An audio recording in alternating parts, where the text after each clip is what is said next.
Every problem this country faces right now is Donald Trump's and JD Vance's fault. At least that's what the Democrats should be saying for the next 4 years. That may seem, unintellectual, or that may seem unethical, but what you have to understand is we're dealing with people who don't have ethics, who don't have principles, who don't have morals other than performative morals. Morals for you, not for me. So we have to play the game that they play. Too often, Democrats cede ground to the Republican narrative, and we have paid a heavy price for it over the last 8, 10 years, many years, maybe longer than that. I'll give you a quick example of how we cede ground to Republican narrative in a very short time frame. Joe Biden did his executive order on the border. Border crossings are now down 60%. They've been very low for the last couple months. And yet, the Democrats have not been consistently pushing that message. Border crossings are down, border crossings are down, border crossings are down by this much. So what's going to happen is Donald Trump takes office, becomes president, and he's going to take credit for border crossings being so low. And for millions of Americans, they're going to say, yeah, that must be because of Donald Trump. Because Democrats haven't effectively pushed back and saying that was there before he came to office. That's going to be new information to millions of voters, and they're going to give all the credit to Donald Trump. That's an example of how we cede ground to Republicans and their talking points. Now, even if they are not supporters of Democrats or our view of the way government should work, if they know that border crossings are down 60% before Trump takes office, and voters in general know that before Trump takes office, that's something they won't necessarily give total credit to him, because they have something in their brain to say, hey, I've heard that before he became president, border crossings are down. So maybe some of it is due to him, but maybe some of it was due to Biden. But that won't even be in their head because they haven't heard it. So all the credit will go to Donald Trump. So you can never, cede ground to your political enemy in the fight for the reality that we're living in, which is what we're really doing. In today's politics, reality is whatever is most commonly believed, whatever people have heard the most. That is the reality for which everything is judged by. So, if as Democrats we don't speak and get our narrative out to as many people as we possibly can, we're constantly losing voters who should be on our side. I know many Kamala Harris voters, and I've talked to them where I live at. And if you were to ask them, what has Joe Biden done over the last 4 years, many of them couldn't name not one thing. And yet they can tell me something that Donald Trump has said. Now, it's for two reasons. It's the power of the right-wing media ecosystem.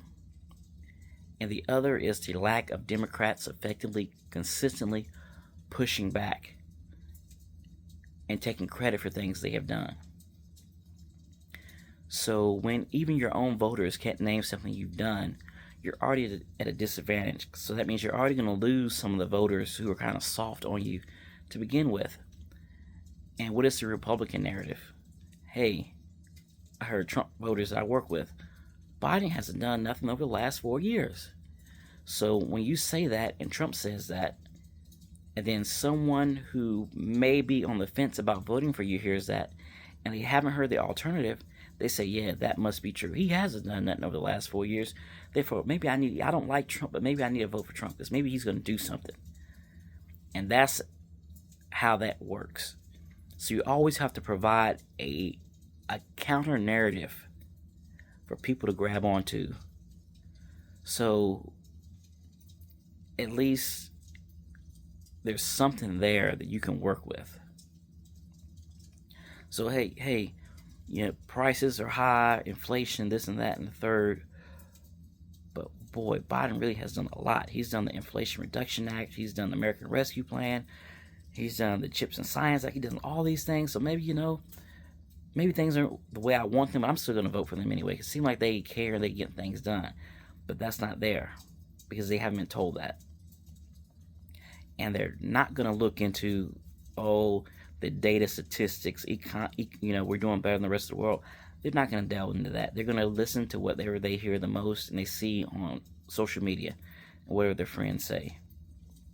So as Democrats, we have to get our message out to as many people as we possibly can, even people who we think may not be voters for us.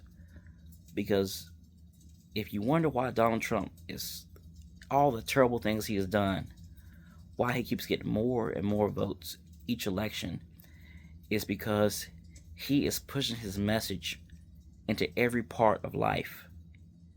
So sitting back and say, hey, he's going to self-destruct by saying these crazy things. No, he's not. The crazy stuff he says is going to become the reality for which we live in. And that's what happens when you see ground. And as I said, they're pushing their narrative into every part of life, even people who won't vote for them. So when things are kind of rough, they have laid these seeds of doubt into the minds of what should be Democratic voters. And they're going to latch onto those when things are rough because they have nothing to latch on or nothing to say in response or something in their brain that we have said as Democrats to them. So we need a 50-state strategy. So when things go wrong in these little rural towns, hey, it's because you have a super Republican majority. Hey, you want to talk about states not being managed well? Okay, you're last in education, you last in health, you last in women's rights. Your state is not well managed. Maybe we should hold aid. Of course, as Democrats, we shouldn't hold aid, but those are the kind of things that we should say, to try to make the playing field even. We can't continue to let them berate and denigrate blue cities and blue states, which has problems, as all states do, while we never do the same thing to them. That's how they're gaining ground. They're laying these seeds of doubt into the minds of Americans all across this country, and it is taking effect, and it is proving to be fruitful for them. So we cannot cede ground to them in any aspect on any issue. Pick what you're going to say, get the facts and data to back you up on it, and you push that narrative continuously and get it to as many people as you possibly can. So yes, starting now, everything is J.D. Vance's and Donald Trump's fault. And the reason I mentioned J.D. Vance, as I said in previous videos, is very important that Donald Trump and J.D. Vance together are made to be as unpopular as humanly possible for 2026 and 2028. We have to play the long game like they do. They knew in 2016 Hillary Clinton was going to be the Democratic nominee. So what did they do? They started dragging her down in advance. She left office with a 60-some% approval rating. By the time the election came around, she was dragged all the way down to the level of Trump. So we need to do the same thing to J.D. Vance. Drag them down, make them as unpopular as humanly possible. Price of eggs is Donald Trump's and J.D. Vance's fault. Gas, Donald Trump and J.D. Vance's fault. Insurance, Donald Trump and J.D. Vance. Anything is Donald Trump and J.D. Vance's fault. That's the message we have to push over the next 4 years. If we don't, what they say, the lies that they say, become the reality that we all live in. And we have to fight in a reality of lies. And that's how we lose, because they control the narrative. When they control the narrative, they control reality. So Democrats, wake up, blame everything on J.D. Vance and Donald Trump for the next 4 years. That's what we have to do if we want to win. Do not cede ground, not an inch, to their right-wing talking points.